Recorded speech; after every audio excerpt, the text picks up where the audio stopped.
Israeli প্রধানমন্ত্রী বেনয়ামিন নেতানিয়াহুর সিজারিয়ার বাসভবনের কাছে রোববার রাতে ক্ষেপণাস্ত্র হামলা চালিয়েছে ইরান।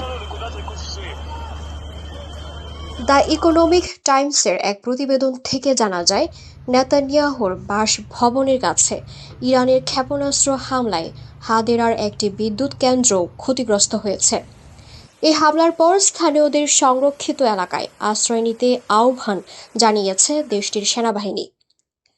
ইসরায়েলের বন্দর নগরী হাইফাতে আবারও ক্ষেপণাস্ত্র নিক্ষেপ করেছে ইরান। হাইফা ছাড়াও তেল আবিব সহ আরও কয়েকটি শহরে সরাসরি আঘাত হেনেছে ইরানের ছোড়া মিসাইল। সেখানে সাইরেন বাজানো হয়েছে এবং স্থানীয়দের সংরক্ষিত এলাকায় পালাতে বলেছে দেশটির সেনাবাহিনী। ইরানের রাষ্ট্রীয় টিভির বরাত দিয়ে আল জাজিরা ও এএফপি জানিয়েছে, রোববার সন্ধ্যায় ইরান থেকে ক্ষেপণাস্ত্র নিক্ষেপ করা হয়েছে। হাইফা শহরে বিস্ফোরণের শব্দও শোনা গেছে। ওই সময় হাইফার আকাশ থেকে ধোঁয়া বের হতে দেখা যায়।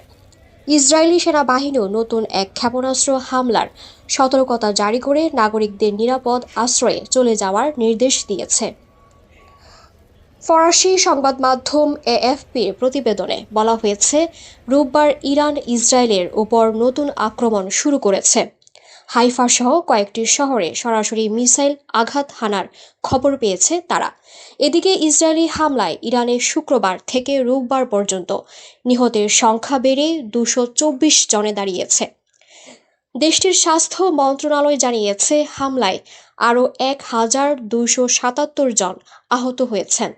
রোববার বিবিসির এক প্রতিবেদনে বলা হয়েছে, নিহতদের মধ্যে 90%-এরও বেশি বেসামরিক নাগরিক।